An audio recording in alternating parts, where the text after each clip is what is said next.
Hi, and welcome to On the Spectrum. I'm Larry Walters, and I'll be your host today. We welcome our special guest, Chris Albildgaard, Director of the Social Learning Center at Ben Haven in Wallingford, Connecticut. I think you're going to enjoy hearing from Chris today about social thinking, about the benefits that it offers, and how you can be a part of them. So, Chris, with that, let me welcome you to the show. Thank you very much for having me. Thanks for coming. Appreciate it. Thanks. So, to kick it off, let's talk about social thinking. What is it, and why is it important? I was first introduced to social thinking, probably around 8-9 years ago, when I was looking for a curriculum to use for running social skill groups. I was doing a lot of research at the time, and I came across a speech pathologist by the name of Michelle Garcia-Winter.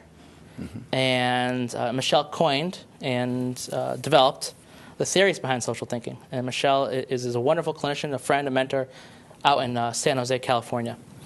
And so I started reading her books. And I started reading her curriculum. And at the time, I was really working with individuals who were higher on the spectrum, who had a lot of good social skills. But the problem was they weren't always using them. They weren't always thinking about the context or thinking about the situation and where they were. And this curriculum, this philosophy really of social thinking clicked with me at the time. And social thinking really is the ability to use your skills and to think about the social skills that you need within a certain situation.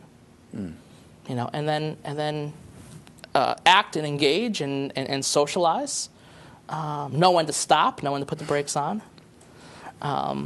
So it's been an amazing experience having a chance to work with Michelle and go through her trainings out in California.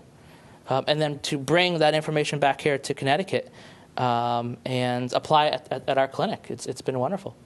Now, is the program designed more for certain types of people on the profile, or how does that work? I get asked that a lot, and I do a lot of school consultations here in Connecticut too, and I'll go in and they'll say, Chris, we're using social thinking, and we're using the Superflex curriculum, and but I do think it's important to remember that the philosophies around social thinking were really geared toward individuals with average to above average cognitive abilities and average to above average language abilities, right? Because a lot of it is the thinking piece that goes into social, not just about doing a static social skill, right? Explain that a little bit better, if you would. Well, greetings, for instance. Before social thinking and when I was running social skill groups earlier in my days, I would teach how do you greet somebody? How do you initiate a conversation? What are the steps involved? A lot of those things are the skill-based, right? It's the platform that you need. And those things are still really important, right? But now it's when do I use it? Why do I use it? Where do I use it? Right. That's that social thinking piece. Gotcha. You would think it would be intuitive, right? I guess it's not intuitive. It's not, and it's not intuitive. And one of the reasons why this field is so dynamic and changing and exciting is because it's really based on where the individual is. It's always changing, right? You have to think about the context that you're in, think about the place that you're in. And then that's what's going to help determine, your context help determines what social skill you use, what social behavior you use. Right. And so for you and I, maybe, when we go to a cocktail party, one of the first things that you and I might do is we might check out to see who's there. We might even check out to see where the bar is. Right. But we also might be checking out, who don't I really want to see? Interesting. And then we make a plan for that.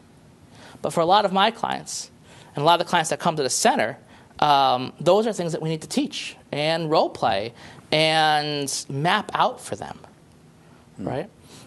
That's the part of social that is really complex. Right. So let's break that down. Let's understand that. So what you're teaching is that a person's behavior has an effect on other people. Absolutely. So how they think about the situation and how they interact with other people. And of course, that has an effect on the person they're speaking with. Absolutely. And then they have a response, right? Right. And then that affects their own emotions. Right. How does that play out? Maybe help us understand that a little bit better. So I'll jump in. I'll use some vocabulary real quick, some social thinking vocabulary. One of the first vocabulary terms Michelle came up with is thinking of you, thinking of me. Right? And a lot of individuals who I will kind of call have social learning challenges are me thinkers. They just like to think about themselves or their topic that they're interested in, you know, or what they have on their mind at the time.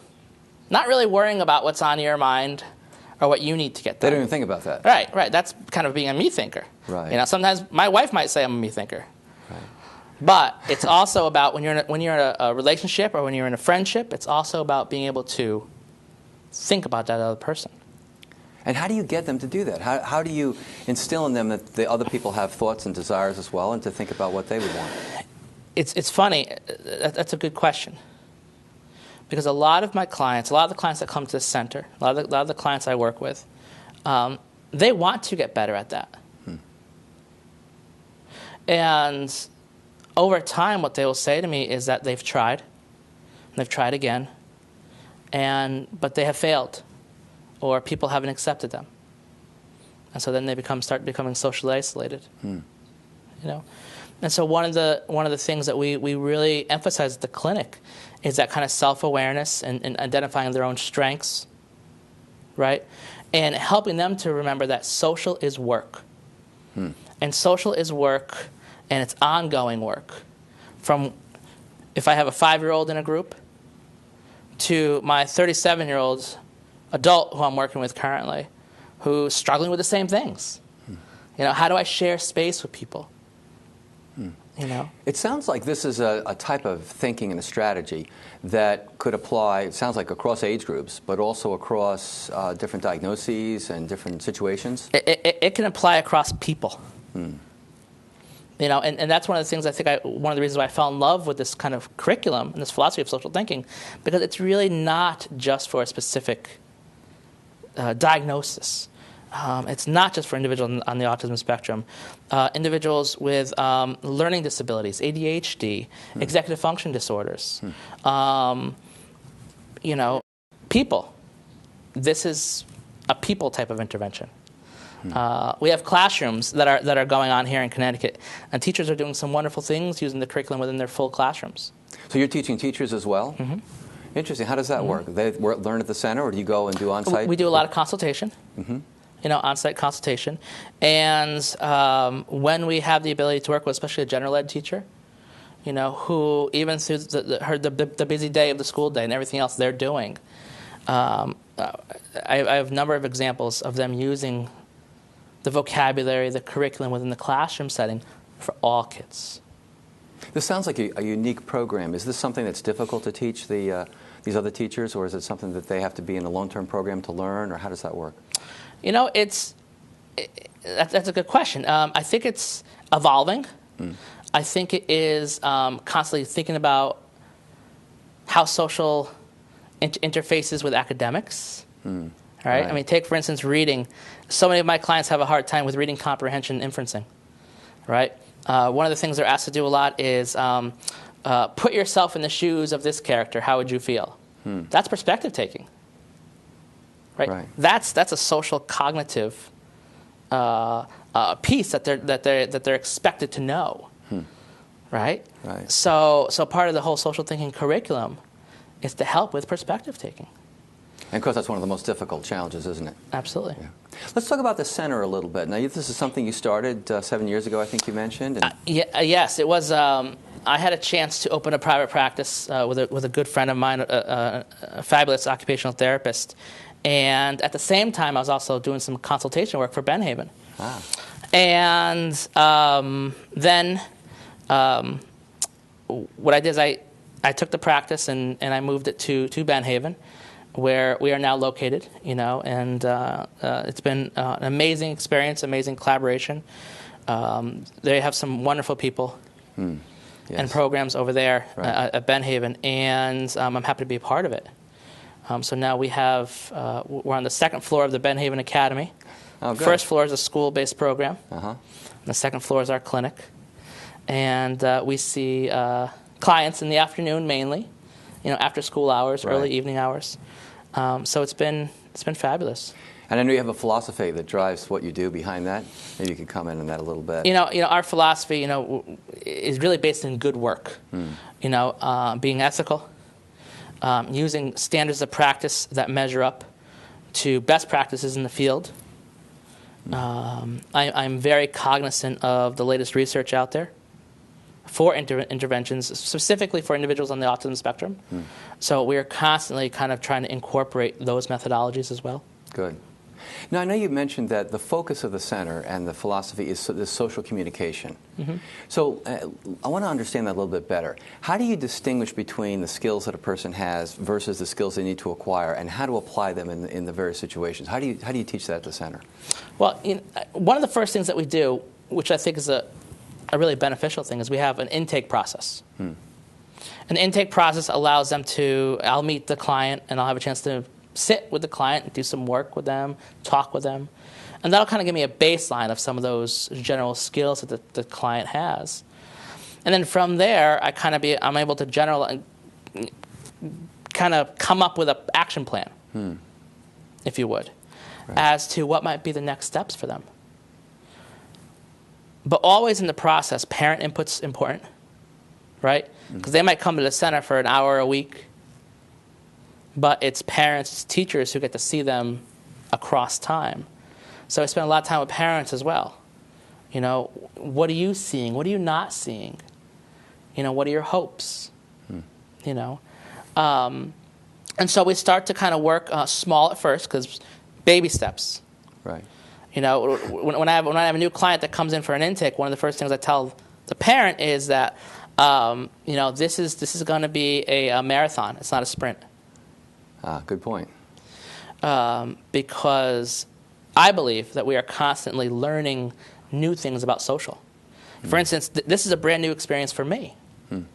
So even coming in here to this, I had to think about, okay, what are the social rules and social behaviors for this?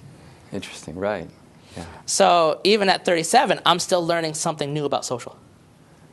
No wonder it's so hard for those on the spectrum, right? Yes, yes. It's a constant learning process. Yes.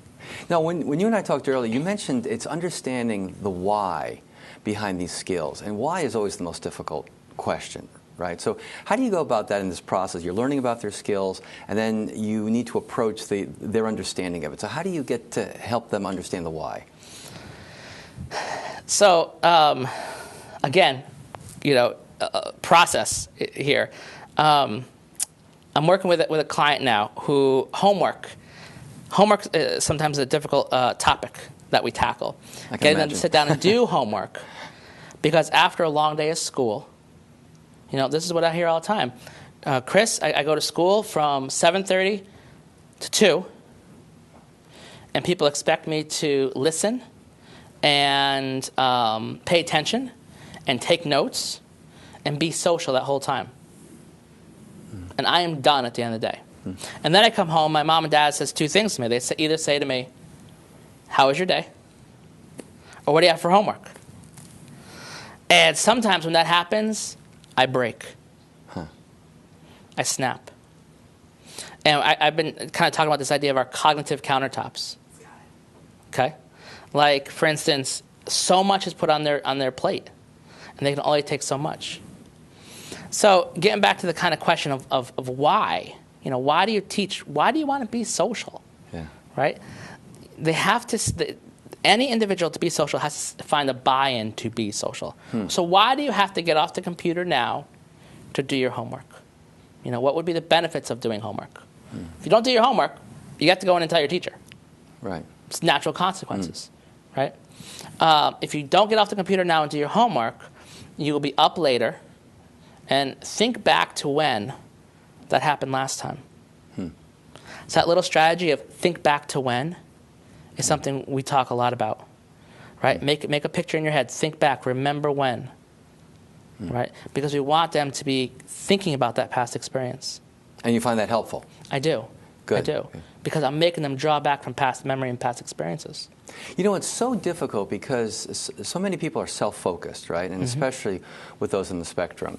And to get them to understand that they need to do other things other than what their current like you say, the computer. It's such a draw. But to get them to move off and to do something that's important or to interact with people at the right time. Is there strategies that you help them understand why it's important to do it at that time rather than continuing what they want to do? Well, I think before we can put a strategy in place, we have to kind of also understand where that comes from. Okay. And I think that is some of that. I think what we do at the clinic makes us a little unique, because that whole ability to kind of shift from my thought to your thought, or from my action to something else, that's what we call that. That's an executive function skill. And so executive functioning and executive function coaching is something that we've put really embedded into the teaching at the clinic. A lot of people think executive function is just organization. Right. So when I walk into schools and we do school consults and I look at IEPs, they have an executive function goal that says, or organize their backpack or their locker, right? But executive function is about the ability to plan and process and organize and follow through and then self-monitor. Hey, how'd I do? You have to be able to do all those things in order to be social as well. Very difficult. So that is. Yeah. So before putting in the intervention and strategy, I have to realize, oh, wait, he's having a shifting issue. He's having a hard time shifting from one topic to the other. So how do you bridge that? How do you help them get over that? Well, visuals are great. Right. We use the whiteboard a lot. So if he's getting stuck on a topic, I will put that topic up on the whiteboard. Walk through it. And walk through it with him. Right? And I will even draw a bridge, but guess what? My bridge is broken. Right? And I got to repair that. I got to fix that bridge. And very clear. So you got to make it very black and white, very clear. And then for a lot of our clients, that really helps when they can see it drawn out for them. The other thing that helps a lot is when we find movie clips, YouTube videos. Hey, The Big Bang Theory, I love it. A lot of social interaction there. I love The Big Bang Theory. We use it a lot in the clinic, and we're able to kind of break down those social interactions. And when one of those characters on the show is having a hard time shifting. Because then they'll be able to say, wait a minute, I do that sometimes. And that's when that light bulb goes off. Interesting. Do they see the humor in it as well? Is that able? They do. Yeah. They do. But and I tell this to parents a lot of times. It's not me. It's not always even the curriculum. A lot of times it's when your son or daughter is ready for that intervention. It's when that light bulb goes off. That's when we start to see kind of that progress. Interesting. Now, you mentioned interventions. I know a lot of these, your focus at the center is to have evidence-based interventions, and I know we've talked about a number of those things. Help us understand, what are some of the more successful ones that you've seen? We do a lot with video modeling, videotaping. So we will videotape our sessions and play them back. We do some, one of the other interventions is scripts, social scripts. The thing about social scripts that I really encourage all my counselors to remember is that if you give somebody a social script, make sure you also give them a plan B. Right? Because so many times I see a social script written, it's beautifully written, but, if there's not an out, if there's not a plan B, a lot of my clients get stuck. Right. It's like writing a speech. Absolutely. And if you get sidetracked, it would have been better to have an outline so you could speak extemporaneously. Absolutely. Interesting. Absolutely. And the other is peer-mediated interventions. We are very fortunate at the clinic to have peer models from the community that come to the center and are part of our social groups. So modeling their behaviors and modeling their language has been also a really effective tool that we've used. Great. Now, is the focus of the center for just a short period of time that people come, they get help, and they leave, or is it a long-term association? Kind of like I said before, it's a marathon. Right. And I've had clients that have been with me for 8 or 9 years who are now transitioning into adulthood.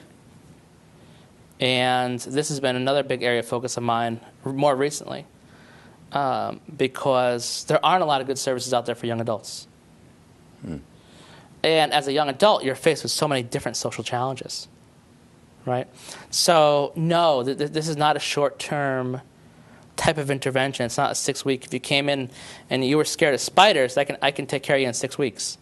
Right. It's a longer-term process. It's a longer-term, because social. Right. And it's important to remember this is also a developmental path. At each developmental stage, we're going to have new social challenges and experiences that we're going to have to figure out how to deal with. So the timing is one challenge. What are some of the other challenges you're seeing as you engage in trying to understand, help them understand social? One of the challenges I find for a lot of my clients is the challenge of time. And the challenge of time I find with both my clients and families, because families sometimes are very eager to want to see progress, right, and want to help their son or daughter. And one of the things that I always remind them of is that the passage of time and the acquisition of some of these thinking skills, these thinking behaviors, happens at the pace of their son or daughter. Right. So I can't speed up that pace necessarily. I can give them tools. To guide them. Guide them. But here's the other thing. I'm not going to give them too many tools. Because I've seen it happen way too much. We fill somebody's toolbox with all these great tools, but the problem is they never know when to use them. Interesting.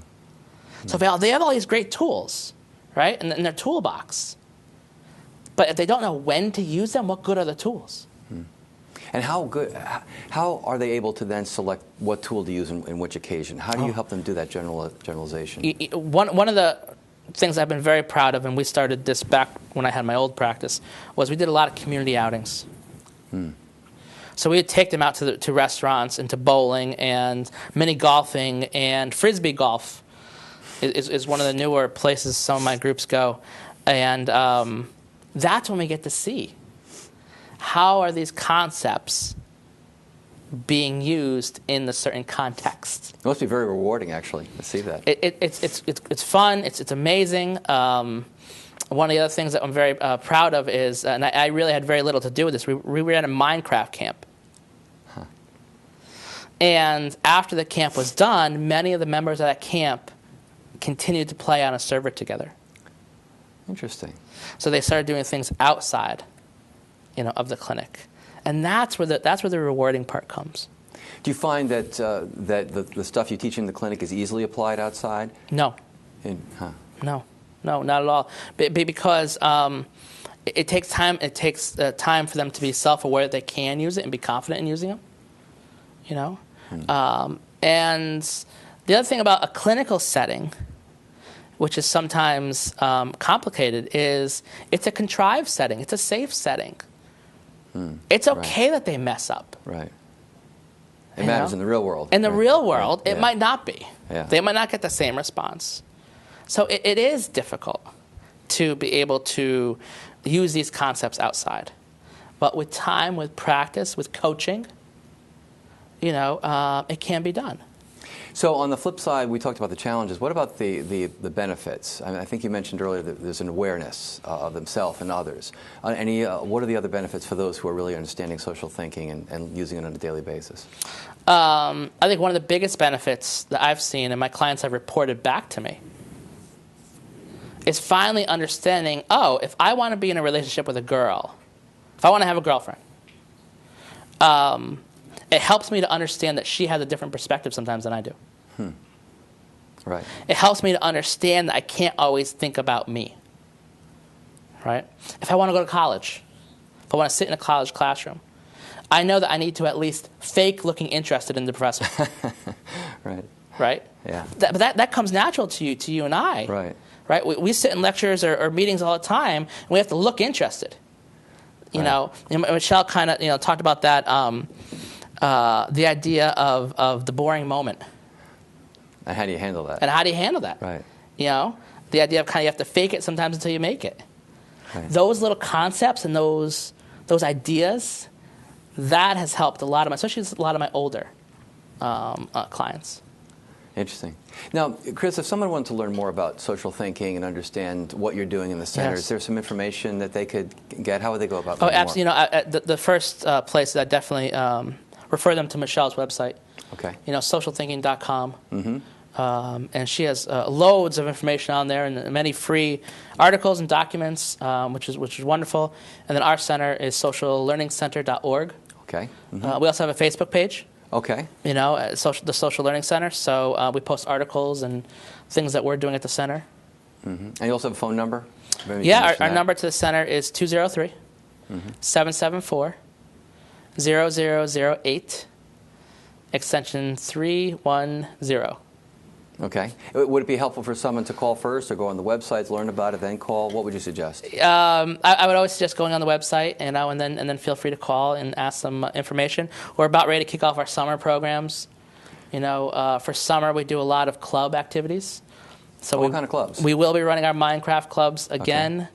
Okay. For elementary age, middle school, and high school aged. I've had some interest in running Minecraft clubs for adults. Are those fairly well attended? So yes, those are our most popular clubs. And then we are doing some community-based clubs also. So we're excited about them. So these are clubs that meet out in the community in various locations. And do you find the teaching is actually more impactful in the community setting? I think two things. I think it is impactful, but it also gets them out. Right. It gets them out. It gets them doing different things with a group of people. Right, and sometimes it's things that they want to do. Sometimes maybe it's a situation that they don't really want to be in. Right, but still, as part of a group, you sometimes have to be able to move forward. Right. Very interesting. Yeah. Well, Chris, any other thoughts that you'd like to share with us that we haven't covered today? One of the things I've been I've been honored and blessed to do this past year is to do some national speaking. Oh, tell us about that. I've been to California, Florida, North Carolina, South Carolina, speaking about a lot of the work that we're doing at the clinic, a lot of the work on how executive function impacts social cognition. And what I've come back with, which has been very powerful, is to really kind of, I think we sometimes forget this, Connecticut kind of as a whole, Connecticut's not doing a bad job in terms of intervention. Oh, good to hear it. Which is exciting for me. And Connecticut's a very exciting place for me to be because there are so many wonderful professionals in the field in this state doing not only things that similar to us, but other things with transition programming and employment. So I'm just excited to be here in Connecticut. But the last thing is that social is work. Right. Social's work, and it is something that is a lifelong challenge, and I think that's just really important to remember. Well, Chris, really appreciate it. This has been great to help understand what the work of the center, as well as the whole concept of social thinking. And it sounds like it applies with all the other disciplines and the great learning that's being done by so many other organizations. Absolutely. So, absolutely. Really great. So thanks for coming and sharing with us. No, thank you for having me. I appreciate it. Really appreciate you here. Good, thanks. Well, we hope you enjoyed our program today. We want to thank also our friends at ASRC for making this possible. And we hope you enjoyed hearing from Chris about the work at the Social Learning Center and about social thinking and the benefits that it can offer to those in the spectrum and how it can apply. We hope you join us again next time. And so from all of us here at On the Spectrum, thanks for watching and goodbye.